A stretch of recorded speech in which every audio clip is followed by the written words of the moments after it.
가지의 말씀입니다.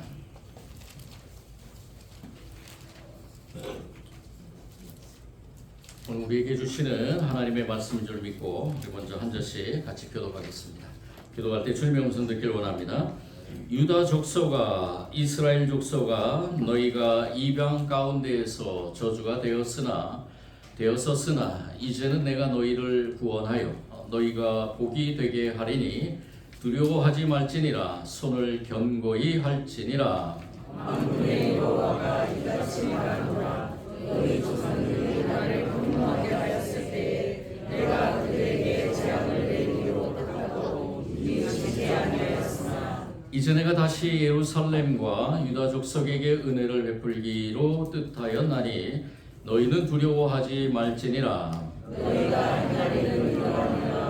너희는 이웃과 더불어 진리를 바라며 너희 소문에서 진실하고 합당한 재판을 같이 읽겠습니다. 마음에 서로 이의 배하기를 도모하지 말며 거짓 맹세를 좋아하지 말라. 이 모든 일은 내가 미워하는 것이니라. 여호와의 말이니라. 아멘. 이스라엘의 역사나 우리나라의 역사가 참 비슷한 점이 많이 있다고 생각이 듭니다. 그 중에서도 이스라엘도 포로 생활을 했고요. 우리도 일제 강점기에 생활을 했습니다. 이스라엘은 약 70여 년 바벨론에 의해서 아수르와 바벨론에 의해서 제국에 의해서 포로 생활을 했고요. 우리는 일본에게 35년 동안 지배를 받았습니다. 늑약이라고 표현할 정도로 강제적인 그러한 협약에 의해서 우리나라가 일본에 35년 동안 지배를 받았는데요. 이렇게 이스라엘 역사와 우리나라 역사를 좀 비교하다 보면은 참으로 비슷한 점이 많이 있다라고 이렇게 생각이 듭니다. 하나님께서 오래전에 하나님의 백성으로서 표본으로 이스라엘이라는 그 민족을 선택하시고 그리고 많은 그러한 시련과 고통 속에서 하나님의 백성으로 인도하시는 가운데 하나님께서는 끊임없이 그 백성들에게 말씀하시고 또 말씀하시고 그 말씀의 핵심은 무엇이었느냐? 오늘 스가랴 선지자가 선포하는 그러한 말씀과 아주 흡사한 그러한 말씀이었습니다. 우리나라를 돌아보건대 우리나라도 참으로 많은 굴곡진 그러한 역사를 갖고 있죠. 그런데 우리나라를 잘 알고 있는 역사가들 또 좀 관심이 있는 분들은 우리나라의 그 역사가 얼마나 굴곡진 나라의 역사였는가라는 것을 잘 알고 있을 것입니다. 기독교가 들어온 지는 얼마 안 됐지만은 그렇지만은 그 가운데서 하나님께서 우리나라도 이스라엘처럼 하나님이 선택한 나라로 우리가 믿고 그리고 우리나라를 통해서 또 하나님께서 얼마나 큰 역사를 이루어가시는가. 저는 요 사이에서 더욱더 그것을 많이 깨닫고 있는데요.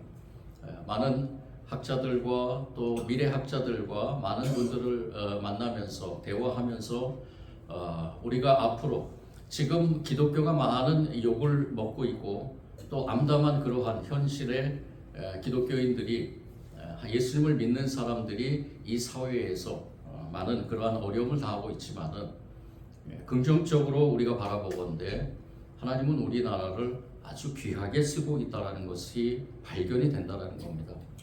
곳곳에서 하나님은 우리나라를 정말로 앞으로 다른 어떤 나라들보다 우리나라를 하나님께서 선택하신 것에 대한 그러한 하나님의 그 뜻이 앞으로 더 놀랍게 펼쳐질 것이라는 것입니다.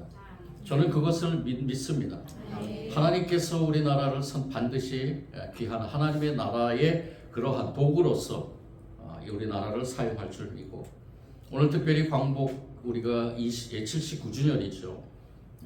우리가 이 79주년을 지나면서 과연 우리나라가 정말로 하나님께서 우리나라를 통해서 어떻게 인도하셨으며 또 앞으로 우리가 하나님의 나라의 그 도구로서 쓰임받는 이 나라 백성으로서 특별히 저와 여러분은 그것의 선봉장에 쓴 하나님 나라의 백성인 줄 믿습니다.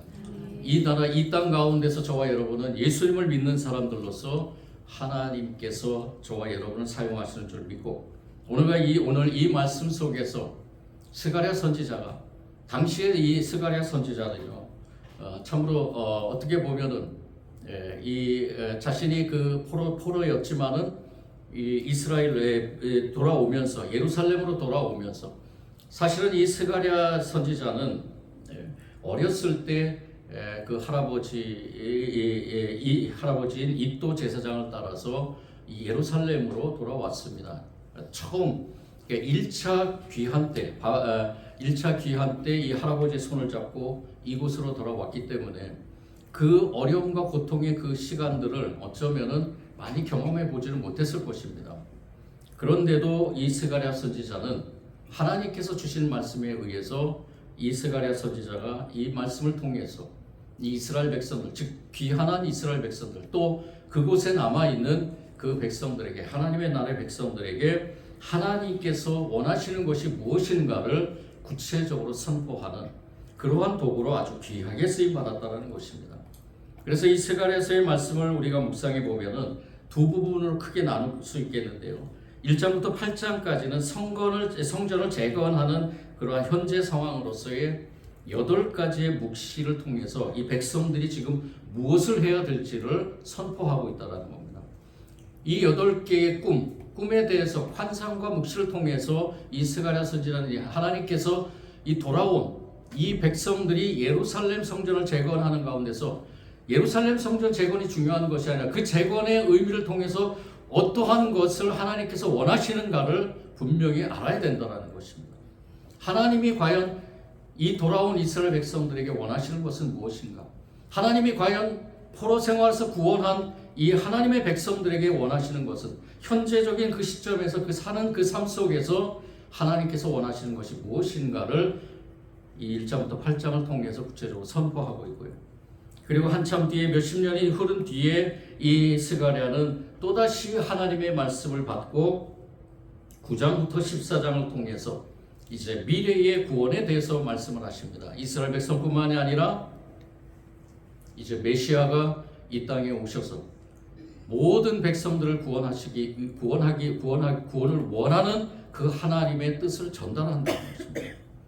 그래서 이 스가랴 선지자는 진리를 말하며 화평을 누리자라고 이렇게 선포하면서 이제 앞으로 미래에 대해서 죄악을 씻어 구원을 받자라는 그러한 말씀의 요약으로 선포하고 있는 것을 보게 됩니다. 오늘 우리가 나누는 이 말씀에서는 이 스가랴 선지자가 돌아온 그러한 백성들에게 또 어쩌면은 자기는 이 돌아온 곳에 있지만은 그 바벨론에 남아있는 그 백성들에게 소망을 갖고 이제 어떻게 지금 현재 상황에서 어떠한 모습으로 서 있어야 되는가를 선포하고 있다는 것을 알게 됩니다. 그래서 우리는 오늘 이 말씀을 통해서 하나님께서 하나님의 백성들, 돌아온 하나님의 백성들, 즉 구원받은 하나님의 백성들에게 하나님이 과연 무엇을 주목하고 있는가라는 것을 우리가 말씀을 나누겠습니다.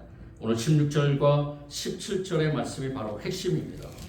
하나님께서 행할 일을 분명하게 그 백성들에게 알려주시고 있다는 것입니다. 이 백성들은 바로 이 바벨론 포로에서 돌아온 백성들입니다. 구원받은 백성들입니다. 그렇다면 이 시대의 저와 여러분은 마찬가지로 해방의 기쁨을 맛본, 그리고 더 나아가서는 영적으로 구원받은 저와 여러분, 예수 그리스도를 통해서 영적으로 구원받은 저와 여러분이 무엇을 해야 될 것인가, 어떻게 어떠한 삶을 살아야 될 것인가를 오늘 말씀을 통해 깊은 깨달음을 갖기를 원하는 것입니다. 오늘 말씀에서 이 스가랴 선지자는 하나님께서 백성들에게 원하는 너희가 행할 일은 이러하니라 라고 이렇게 말씀하시면서 세 가지를 말씀하고 있는 것을 보게 됩니다. 요약하자면은 진리의 말과 화평한 재판, 그리고 거짓 없는 사랑이라고 요약할 수 있겠는데요. 이 세 가지를 행하면은 하나님께서 그 민족에게 은혜를 베푸실 것이다라고 말씀합니다. 그렇다면 그것이 무엇인가? 우리가 구체적으로 말씀을 나눌 때 첫 번째로 오늘 하나님께서는 백성들에게 원하시는 그 원하심의 첫 번째가 이웃과 더불어 진리를 말하는 것을 원하고 있다는 것을 알게 됩니다. 이웃과 더불어 진리를 말한다. 이웃이란 과연 무엇일까요? 저와 여러분의 이웃은 누구입니까? 우리는 잘 알고 있습니다. 그렇다면 우리나라의 이웃은 어느 나라일까요? 우리 한 개인의 이웃이든 공동체 어떤 공동체의 이웃이든 그 이웃과 더불어 진리를 말해야 된다라는 것입니다. 그렇다면 먼저 하나님의 백성들이 진리를 말해야 된다는 거죠. 우리 곁에 있는 나라, 역사적인 어쩌면은 우리의 역사를 침탈한 자행한 그러한 민족까지도 우리 이웃으로 생각하고 그들과 더불어 진리를 말해야 될 때라는 것입니다. 진리는 무엇일까요? 진리는 바로 하나님이 인정하시는 진실입니다. 이 진리, 이 진실을 말해야 하나님의 용서를 얻고 은혜를 받을 수 있다는 것입니다. 과연 우리는 진리를 말하고 있는가? 또는 더 나아가서는 우리 주변에 있는 이웃의 나라들도 진리를 말하고 있는가? 우리가 생각해 볼 때 참으로 안타까운 일들이 많이 일어나고 있습니다.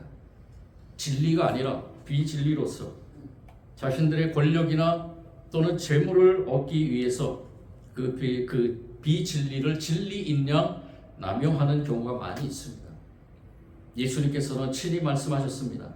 감추인 것이 드러나지 않을 것이 없고 숨긴 것이 알려지지 않을 것이 없나니 이러므로 너희가 어두운 데서 말한 모든 것이 광명한 데서 들리고 너희가 골방에서 귀에 대고 말한 것이 지붕 위에서 전파되리라. 누가복음 12장 2절 3절 말씀입니다. 진리는 반드시 이루어진다는 것. 그리고 진리는 거짓은 반드시 드러난다는 것입니다. 아무리 어두운 골방에서 음흉한 일을 계획한다 할지라도 그 광명한 지붕 위로 모든 것이 드러나게 된다는 것을 예수님께서는 말씀하십니다. 잠시 남을 속일 수 있을지 모르지만 역사를 속일 수는 없으며 전능하신 하나님 앞에서 덮고 감추는 것은 불가능하다는 것입니다. 반드시 진리는 드러나게 되어 있습니다. 진리를 따르는 진실한 사람은 언제라도 외롭지 않습니다. 저와 여러분도 바로 그러한 존재인 줄 믿습니다. 하나님이 도우시는 까닭에 모든 사람의 사랑과 배려가 떠나지 않게 됩니다. 국가와 국민도 그렇습니다. 그 나라 사람들이 진실하다고 소문이 나면 세계 어디서나 든든히 설 수 있고 번영의 길로 나아가게 됩니다. 국가의 신용도가 높아지면 생산한 제품도 우수하다고 인정을 받게 되죠. 그러나 반대로 그 나라 사람들이 옳지 못하면 사심이 있어서 속이려 든다고 알려지면 아무것도 할 수 없게 됩니다. 정치뿐만이 아니라 경제도 마찬가지고요. 예수 그리스도를 전하는 선교의 길까지 모두 막히게 되고 맙니다.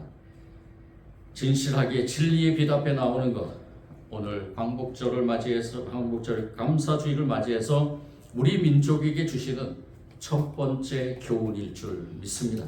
진리 앞에서는 저와 여러분 우리나라 공동체가 되기를 원합니다. 하나님의 진리를 선포하는 나라 공동체가 되기를 원합니다. 하나님의 진리 그것만이 저와 여러분에게는 무기가 될 줄 믿습니다. 두 번째로 스가랴 선지자는 이렇게 선포합니다. 16절, 우리 16절 다시 한번 읽어보겠습니다. 시작. 너희는 이웃과 더불어 진리를 말하며 너희 성문에서 진실하고 합당한 재판을 하고. 예, 첫 번째 이웃과 더불어 진리를 말하며라고 말하면서 두 번째로 성문에서 진실하고 화평한 재판을 베풀라라고 말합니다. 재판은 사회에서 꼭 필요한 것입니다. 어쩌면은 이 재판이라는 것을 통해서 옳고 그름이 판단되는 그러한 기준의 역할을 할 수도 있습니다. 그러므로 준엄하고 공정해야 하며 인권이 보호되는 그 자리가 되어야 됩니다. 올바른 재판을 하는 여부가 곧 그 나라 국민의 정의를 가늠하는 척도가 되기도 합니다. 재판을 굳게 해서 억울한 사람이 생기게 하는 일은 하나님께서 아주 싫어하십니다. 그래서 하나님은 오래전부터 하나님의 백성들에게 공정성에 대해서 그리고 재판을 주도하는 재판장에 대해서 하나님께서는 엄중히 말씀하셨습니다. 공의로운 재판을 해야 된다. 그것을 하나님께서는 말씀하신 것이죠.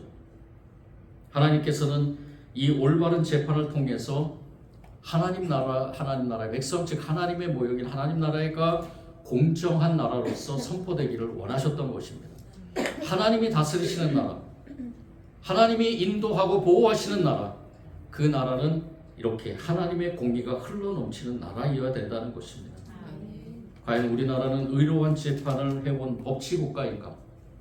한번 생각해 볼 때 검찰의 기소가 날마다 뉴스를 덮는 세상이 되었습니다.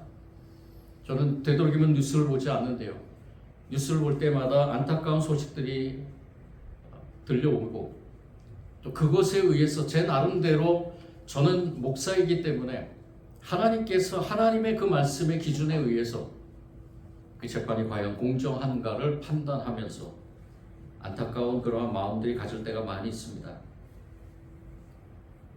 하나님께서 지켜보신다는 사실을 깨닫는 이 나라 민족이 되기를 원합니다.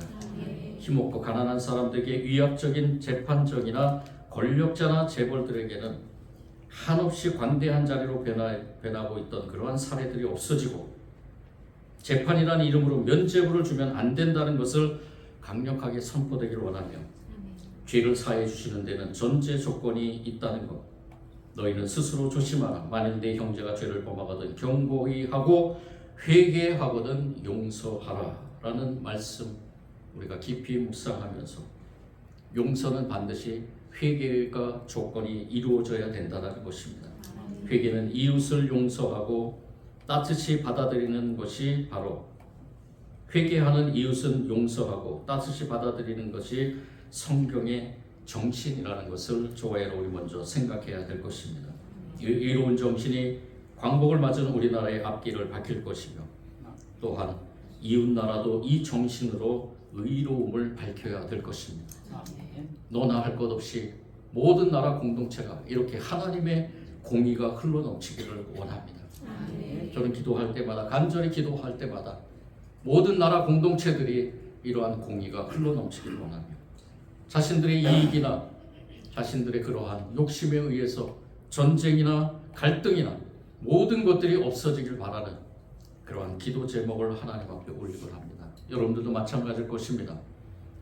모든 나라가 하나님의 공의로 흘러넘칠 때 서로에게 전쟁이 아니라 평화를 선포하면서 서로에게 손을 내밀면서 또는 서로에게 손을 잡으면서 또 서로를 위해서 이렇게 힘쓰고 애쓰는 그러한 나라 공동체들이 될 줄 믿습니다. 이것이 바로 하나님 나라의 모형이 아닌가요? 저는 오늘 이 광복절 우리 감사주일을 맞이해서 간절히 기도하건대 우리 나라뿐만이 아니라 이 땅에 있는 모든 나라 공동체들이 하나님의 공의가 흘러넘치는 그러한 나라가 되기를 간절히 소원합니다. 마지막으로 세 번째, 오늘 말씀 17절에 보면은 사랑과 진실로서 하나님의 은혜를 구해야 된다라고 하나님께서는 스가랴 선지자를 통해서 선포합니다. 이제 구원받은 백성들이 행해야 될 세 번째는 무엇이냐? 바로 하나님의 사랑을 실천하는 것. 그리고 하나님의 사랑을 통해서 하나님의 은혜를 구하는 것. 그러니까 하나님의 사랑과 은혜는 뗄래야 뗄 수가 없습니다. 하나님께서 우리에게 베풀어 주신 사랑, 우리를 구원해 주신 것은 하나님의 사랑입니다. 이스라엘 백성들이 이렇게 다시 귀환해서 예루살렘 성전을 승축하는 것은 바로 하나님의 사랑입니다. 그리고 나아가서 하나님의 은혜죠. 그 사랑의 은혜를 우리나라도 덧입고 나아가고 있습니다. 하나님께서 미워하시는 것은 남을 음해하려 하는 그 시도와 허위로 하는 약속이라고 말씀합니다. 하나님이 좋아하시는 것은 반대로 음해 대신에 돌보고 사랑하는 일과 허위 대신에 진실한 약속이라는 것을 알게 됩니다. 사람 사이에 일어나는 분쟁은 대부분 음해와 거짓이 원인으로 작용합니다. 너무나 이 세상은 거짓이 판을 치고 있습니다. 마치 거짓이 진실인 것처럼 거짓의 무게가 너무나 무겁다 보니까 그것이 진실인 것처럼 여러분들 절대로 거짓에 휘둘리지 않기 위해서 정말로 하나님의 말씀으로 무장해야 됩니다. 이 시대에 더욱더 그러합니다. 여러 가지 매체, 여러 가지 여러분들 스마트폰 하루에 몇 시간이나 들고 계십니까? 저는 제 스마트폰이 알려줍니다. 저에게 당신은 오늘 4시간 15분 나를 잡고 있었습니다 라고 알려줍니다. 여러분들은 과연 스마트폰을 얼마나 잡고 계십니까? 거기에서 쏟아져 나오는 많은 그러한 뉴스들, 어떠한 언론인이 예수님을 믿고 정말로 진실하게 예수님 앞에서 무릎 꿇으면서 회개한 그 언론인 한 분이 한 강의에서 그렇게 얘기를 하더라고요. 뉴스나 이런 데, 유튜브나 이런 데 나오는 거의 90%가 목사님 거짓입니다. 하나의 어떠한 사건이 딱 벌어지면 그 사건을 둘러싸고 얼마나 많은 거짓의 정보들이 흘러넘치는지. 그 사건은 진실이겠죠. 근데 그 사건을 보도하기 위한, 또 그 사건을 자기의 어떠한 이익으로 취하기 위해서 너무나 많은 거짓들로 둘러싸고 있다는 것입니다. 우리의 삶이 이렇습니다. 이 세상의 삶이 이렇습니다. 하나님께서는 이것을 싫어한다고 분명히 말씀하셨습니다. 하나님은 왜 이렇게 말씀하셨는가? 그 거짓으로 인해서 하나님이 원하시는 이웃과의 사랑이 깨지고 갈등이 일어나고, 하나님께서 원하시는 그 사랑을 통해서 하나님이 주시고자 하는 은혜를 저버리는 그러한 하나님의 백성들의 모습이 너무나 안타까웠기 때문입니다. 구원받은 하나님의 백성들의 삶에서 우리가 생각해야 될 것, 또 한 가지 생각해야 될 것은 무엇인가? 사랑과 진실로서 하나님의 은혜를 간구해야 될 줄 믿습니다. 아멘. 사랑과 진실로서 하나님의 은혜를 간구하는 저와 여러분, 우리 나라 공동체가 되기를 원하는 것입니다. 진정한 광복의 은혜는 무엇인가? 바로 민족의 가슴에 사랑과 진실이 피어나는 데서 찾을 수 있습니다. 이웃 나라가 우리와 함께 거짓을 버리고 사랑과 진실로 함께하면 새로운 역사가 은혜의 꽃으로 피어날 줄 믿습니다. 아멘. 오늘 이 말씀을 통해서 우리가 이 세 가지의 하나님께서 스가랴 선지자를 통해서 구원받은 백성들에게 이렇게 이제 너희가 행할 일을 이러하니라라고 말씀하신 그 말씀을 한 단어로 요약해 보자면은 진실이라고 볼 수 있습니다. 진실로 진리를 말하고 진실로 화평한 재판을 하고 진실한 약속으로 거짓을 버려야 한다는 이 말씀이 오늘 이 시대에 저와 여러분에게 적용되기를 원하는 것입니다. 진실한 나라와 백성들을 향해 이제는 구원을 베푸실 그러한 메시아가 이 땅에 오셨습니다. 저와 여러분은 그 메시아를 믿고 예수 그리스도를 믿는 사람들입니다. 스가랴 선지자는 이것을 알기 때문에 이제 8장 이후에 9장부터 이 스가랴 선지자는 새로운 시대와 영광의 미래, 그를 위하여 그 왕이신 그 메시아의 오심을 예고하고 있습니다. 우리가 너무나 잘 알고 있는 스가랴 9장 9절 말씀이죠. 시온에 따라 크게 기뻐할지어다. 예루살렘에 따라 즐거이 부를지어다. 보라, 내 왕이 내게 임하시나니 그는 공의로우시며 구원을 베푸시며 겸손하여 나귀를 타시나니 나귀의 작은 것 곧 나귀 새끼니라. 유명한 메시아의 예언의 말씀입니다. 의와 구원을 이루실, 그렇게 베푸실 바로 왕, 그분이 바로 예수 그리스도라는 것입니다.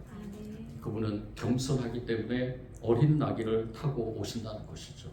보통 보면 왕들은 큰 정복자들의 그 상징으로서 말을 타고 옵니다.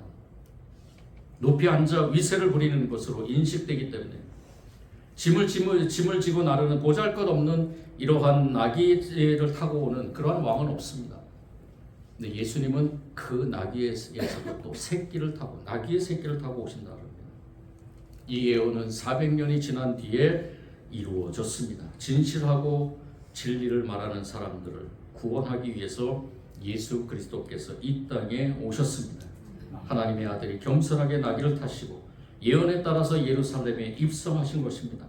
사람들은 그때 비로소 예수님께서 진리를 말하는 사람들 위해 오신 것을 깨닫게 되고, 진실한 사람들은 이렇게 생각했을 것입니다. 진리를 알지니 진리가 너희를 자유롭게 하리라. 진리를 알지니 진리가 너희를 자유롭게 하리라. 하나님의 진리는 예수 그리스도를 통해서 선포되었습니다. 이미 선포되었습니다. 저와 여러분은 그 진리를 믿는 진실한 하나님의 백성인 줄 믿습니다. 하나님의 의는 공의와 사랑이십니다. 그 사랑으로 세상에 보내신 아들을 믿으면 누구나 구원을 받습니다. 이 진리가 우리를 자유롭게 합니다. 죄로 말미암아 사탄에 얽매였던 사슬이 진리로 인해서 풀려지고, 진실로 그리스도를 믿으면 죄악을 벗어나 자유를 얻게 됩니다. 이것이 지금 광복을 감사하는 우리 민족에게 주시는, 또 저와 여러분에게 주는 하나님의 구원의 약속인 줄 믿습니다. 스가랴 선지자는 13장에서 죄악을 씻기 위해 샘이 열리라고 선포합니다. 사람들은 샘에 나가 물을 얻고 그 아래에서 몸을 씻게 됩니다. 예루살렘에는 세 가지의 샘이 있었습니다. 기혼샘, 실로암샘, 베데스다문. 이 모든 것들이 치유하고 연관이 되어 있습니다. 예루살렘이 이 지대가 높기 때문에 특별히 기혼샘의 아래쪽에 있는 기혼샘을 계속해서 길어오는 그러한 수고를 했습니다. 그런 가운데서 히스기야 왕은 이 기혼샘에서 예루살렘 안으로 이 물을 끌어들이기 위해서 히스기야 수로를 공사를 하게 되죠. 너무나 엄청난 그런 공사였습니다. 이렇게 샘에 대한 것을 예수님께서는 말씀하시면서 이 샘에 대한 의미를 자기 자신에게 적용시키면서 이제는 내가 주는 물을 마시는 자는 영원히 목마르지 아니하고 내가 주는 물은 그 속에서 영생하도록 솟아나는 샘물이 되리라라고 말씀하셨습니다. 이 의미가 무엇인가? 이제 구원받은 백성들, 예수 그리스도를 통해서 구원받은 백성들에게는 누구나 할 것 없이 영원한 생명의 강가에서 하나님의 은혜를 체험할 수 있다는 것입니다. 예수 그리스도는 바로 그런 분이십니다. 이 스가랴 선지자는 하나님의 그 나라에 대한 것을 아주 세밀하게 하나님의 음성을 이 하나님의 백성들에게 들려주길 원하면서, 그리고 더 나아가서는 앞으로 모든 인류의 모든 사람들에게 하나님 나라의 백성이 될 수 있는 그러한 소망의 문을 활짝 여는 그러한 메시지를 전하게 된 것입니다. 그래서 스가랴 선지자의 별명이 소망의 선지자였습니다.